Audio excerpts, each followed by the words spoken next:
bercanda.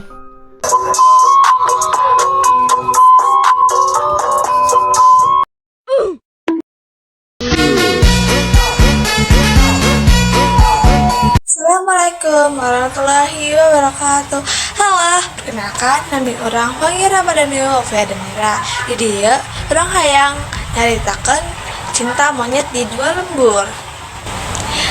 Cinta monyet di antara dua lembur. Di hiji lembur nu asli si kahuripan ayah budak awewe gelis ngaranna Nyi Iteng. Manehna teh anak hiji-hijina Pa Ujang, kepala desa nu dipikaresep ku Balarea. Nyi Iteng teh budak nu bager pinter tur someah.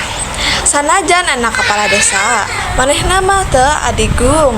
Daek campur gaul jeung barudak kampung di lembur sabelah, si Kole. Aya budak lalaki ngaranna Jeng Asep. Jeng Asep teh anakna Mang Darta, tukang ngangon embe. Jeng Asep mah budakna jangkung, gagah, tur jago main bal. Sanajan anak tukang ngangon, manehna mah budak nu jujur, getol, tur daek usaha.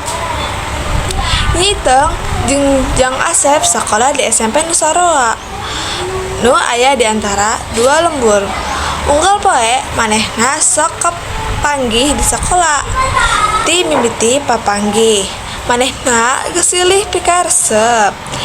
Nyi Iteng resep ka Jang Asep lantaran bager jeung jujur.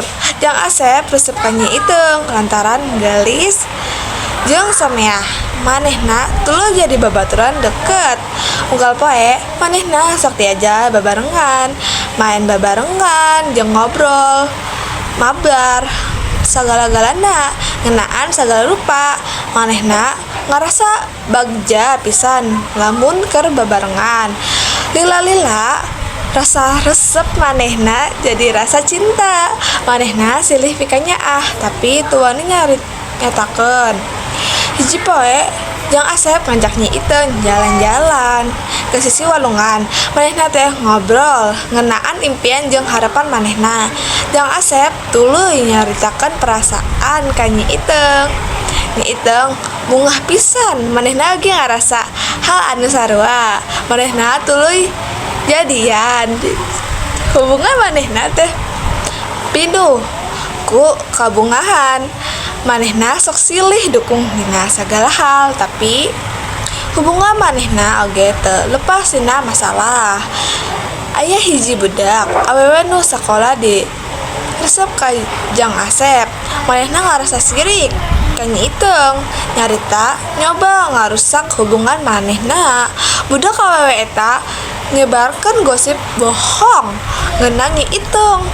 Jang Asep merasa ambek jeung kuciwak. Manehna ngajauhan Nyi Iteng. Nyi Iteng sedih pisan.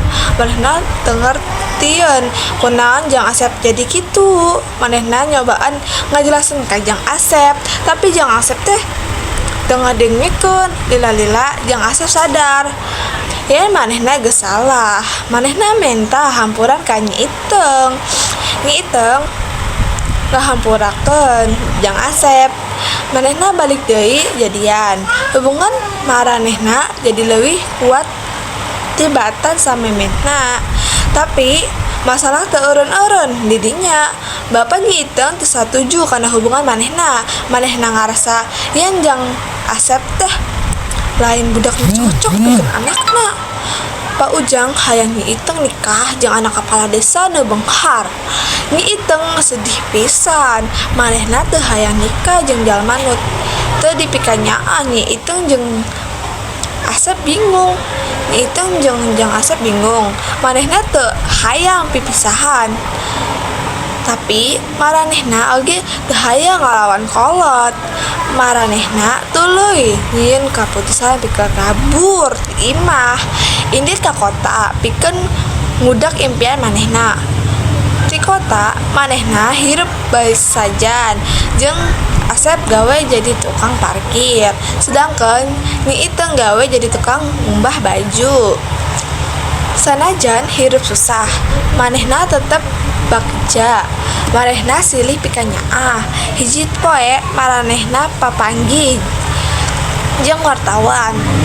Wartawan eta nulis carita ngeunaan maranehna di koran.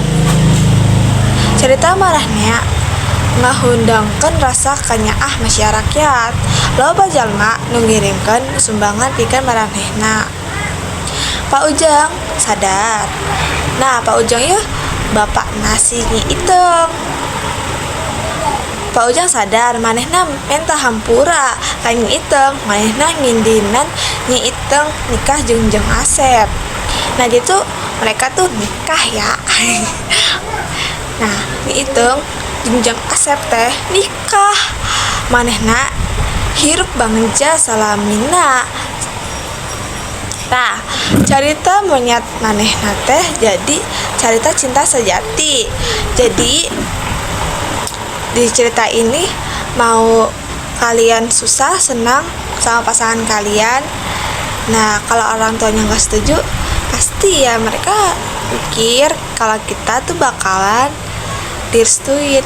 Soalnya pasti orang tua juga maunya yang terbaik ya buat anaknya, bukan cuma ya cinta-cintaan doang, tapi nggak ada effort, nggak ada apalah itu yang tanpa ngeluarin uang sedikit pun itu juga ada masalah sih buat keluarga. Kalau misalnya